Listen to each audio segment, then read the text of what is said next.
home in Houston, Texas. God damn, we are glad to be back here, too. I've been on the road. We got together for this, and I've been out there for 6 months, driving across America. I want to tell you what, friends, if you do drive across America, you will see some strange shit out there. You know, in Mississippi, there's a little town called West Mississippi. It's in the north central part. Those are exceptionally stupid people in Mississippi. A lot of inbreeding in Mississippi. My theory is people from other states won't fuck those people.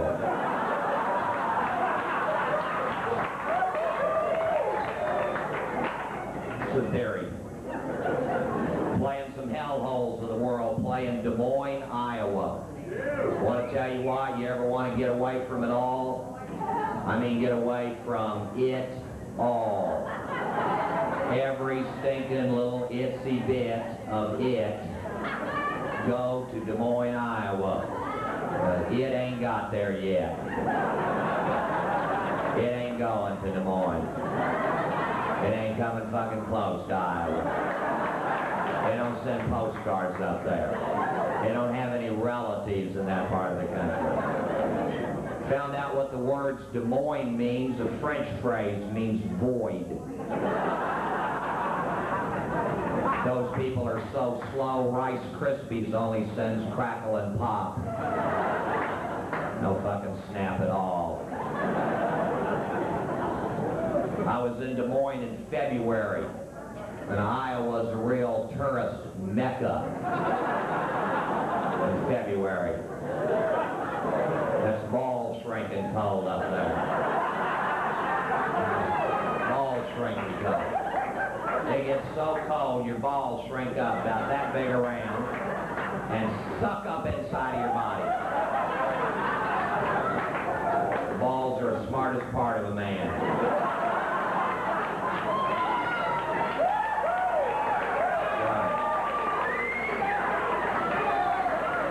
We listen to our balls, we live at peace in a warm climate.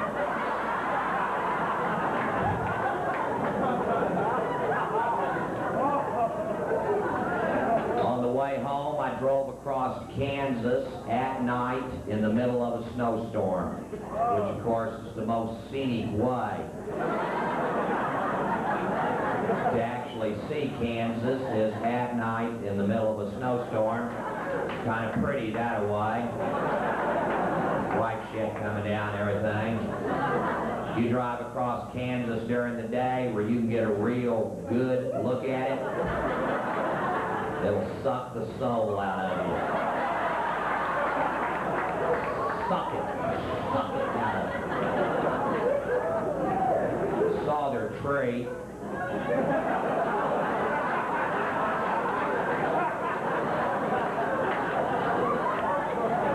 It's a state park. And they come from all over Kansas, stand in awe at that tree. God damn, Myrtle, look at that. Oh, I've never seen a weed that big. Look at that damn thing.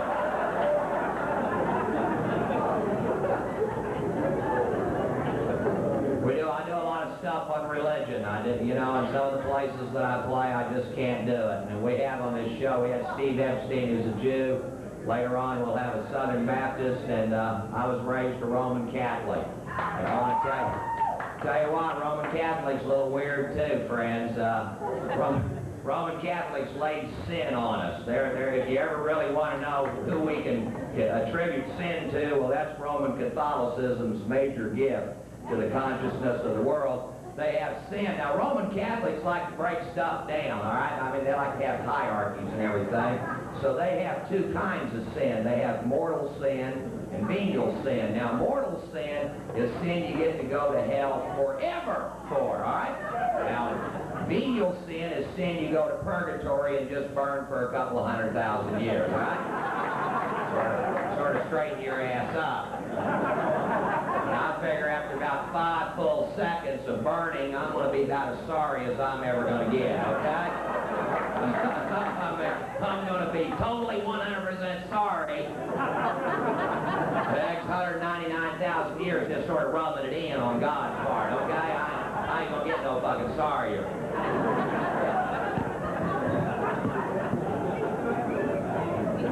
Now in stealing, they used to like to break this down, you know, because if you steal a penny, you steal a Cadillac, you know, you go to hell for both of them. So the Catholic Church, in its infinite wisdom, broke it down and gave sin a dollar value. And when I was growing up in school, it was $20. Now, for $20 up, you went to hell and burned forever, all right? Now, for $19.99 below, you only went to purgatory for a couple of 100,000 years. You're talking about real valuable fucking penny right here, okay? But what I want to know is, has the Catholic Church adjusted this for inflation? Is there some kind of thing in the Vatican where they run a stock market on sin? Do they say sin opened today at $43.82? Down from $44.96 at the close of business yesterday due to the rise in the yen and an increase in adultery in America. Of course, everybody's been up here taking shots at Jim and Tammy Faye. They have just written some incredibly funny material, as Steve pointed out. And I get, you know, Tammy Faye and her drug problem, you know, they're still marketing stuff. They sell the Tammy Faye doll through the mail. I guess their new one's going to come with accessories, pill vial, syringe, razor blade, a little teeny tiny straw to go up her little teeny tiny nose. I hear the new Jimmy doll's going to have two faces on it, and I like that. And Jim Baker, you know, of course, he admitted that he had gone to bed one time with Jessica Hahn and resigned as head of the PPL ministry, and all the preachers, the day Jimmy did that, all the preachers were on TV going, how terrible, how horrible, how could he, how could he, how could he. Oh, shit, I know how he could have. I've seen Jessica Hahn, all right? I mean, Jessica Hahn is a tall, long-legged, round-bottomed, firm-breasted, hard-nippled young thing.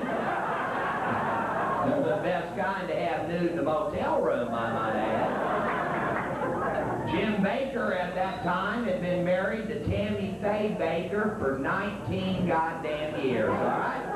Now, kind of picture that in your mind, 19 years of Tammy Faye's little squeaky voice every morning. 19 years, imagine it. You want to picture hell? 19 years of digging mascara off of this woman's face. 19 years of black shit running down her face. 19 years, 2 fucking decades. My God! If anybody deserves some strange pussy, Jim Baker did. Anybody.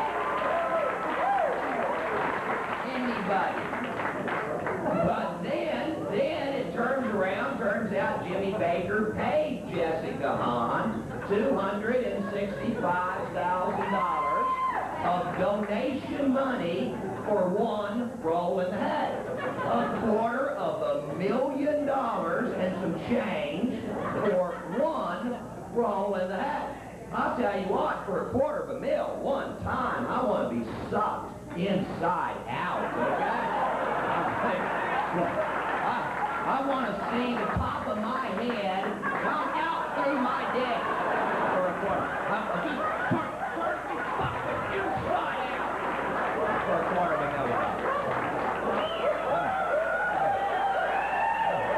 I mean, I want some serious fucking laid on me for $250,000. I can get a good-looking whore for $300 that'll do anything. I mean, I want to be bounced off of walls. I want to be made to get down on my hands and knees and beg her not to fuck me anymore. I want to be down. Please, leave me alone. I don't want to fuck you. Please, oh my God, honey, get away from me. And then I want her to fuck me some more.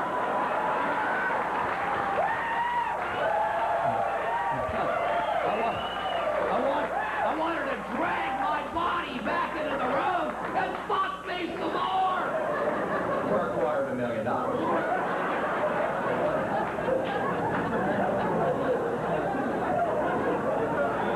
I figure the only way I pay a woman $250,000 for one roll in the hay is if I left it to her and she fucked me to death, okay? Here's the deal, sweetheart.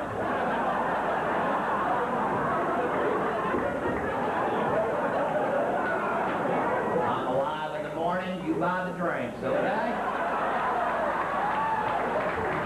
Go for what you know. Take your best shot. Somebody's going to get lucky. I'll put the money in the flying fucking trust, baby. Well, I said on television when that story came out, the story about Jim Baker paying $250,000 to hush up this one roll in the hay with Jessica, that I didn't believe that. That, I mean, that's just too much money for a simple little thing like fucking this good-looking secretary 7 years ago. There had to be more to it than that. I figured somebody had pictures of Jimmy fucking a goat or something. Say my name. Jimmy. Jimmy.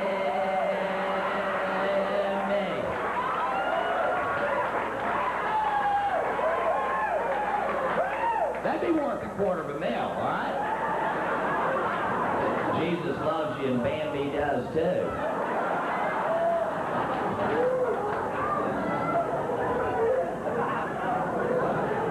Okay, I was off a little bit on the goat. Okay, maybe I was off a little bit on the goat. But I wasn't off that much, now was I? Because according to Ankerberg and Falwell, they made these charges on television. You got to have some proof to say shit like this on TV. They said they've got pictures and photographs of Jimmy engaged in homosexual acts, that he's been going to houses of prostitution there in Charlotte. And I heard that from police men in Charlotte, that was fairly common, and that they were all engaging in wife swapping at the PTL Heritage Village. And a little odd side note to that is they all agree that Jim Baker was not involved in the wife swapping. Well, no shit. What do I get for Tammy, huh, guys? The goat. What do you want for it?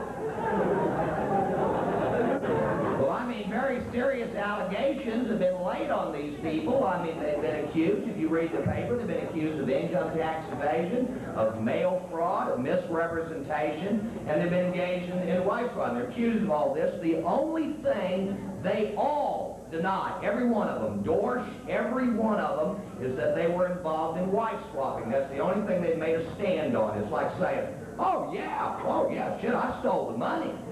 But I didn't fuck Tammy Faye Baker.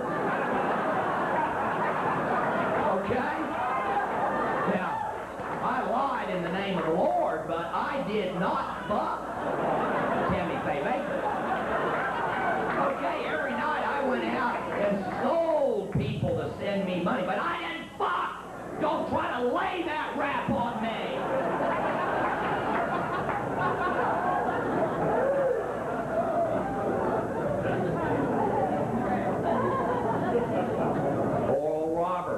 Another man involved.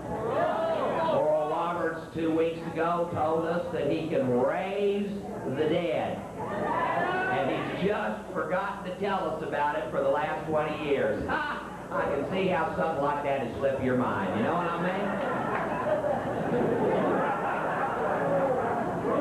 mean? Early this year, Oral said that God, that's G-A-W-D, God, had come back to him and extorted money from him. That God came back as some kind of mafioso and told Oral that unless he raised $4.5 million by the end of March, that God was going to kill him. All right? It was like, you know, look, Oral, punk! I'll tell you what, Oral, I'm going to give you to the end of March, motherfucker. Are you listening to me? You're out of here. Do you see this finger, Oral? I can take you out in a million ways. Last year, Oral Roberts Oral Roberts claimed that he could heal people by placing his hand on their forehead. Wonderful gift if you really did have it. Also last year, Oral Roberts mimeographed his hand and sold copies of his mimeographed hand for $10. So for $10, you could get a sheet of paper with Oral Roberts' handprint on it and place it on your own forehead and heal thyself in the privacy of your own home. Well, a bargain like that I could not pass up. So I sent Oral Roberts $10. And I got one of those hands on a piece of paper, and I took that piece of paper and I rolled it up in a cylinder-like deal.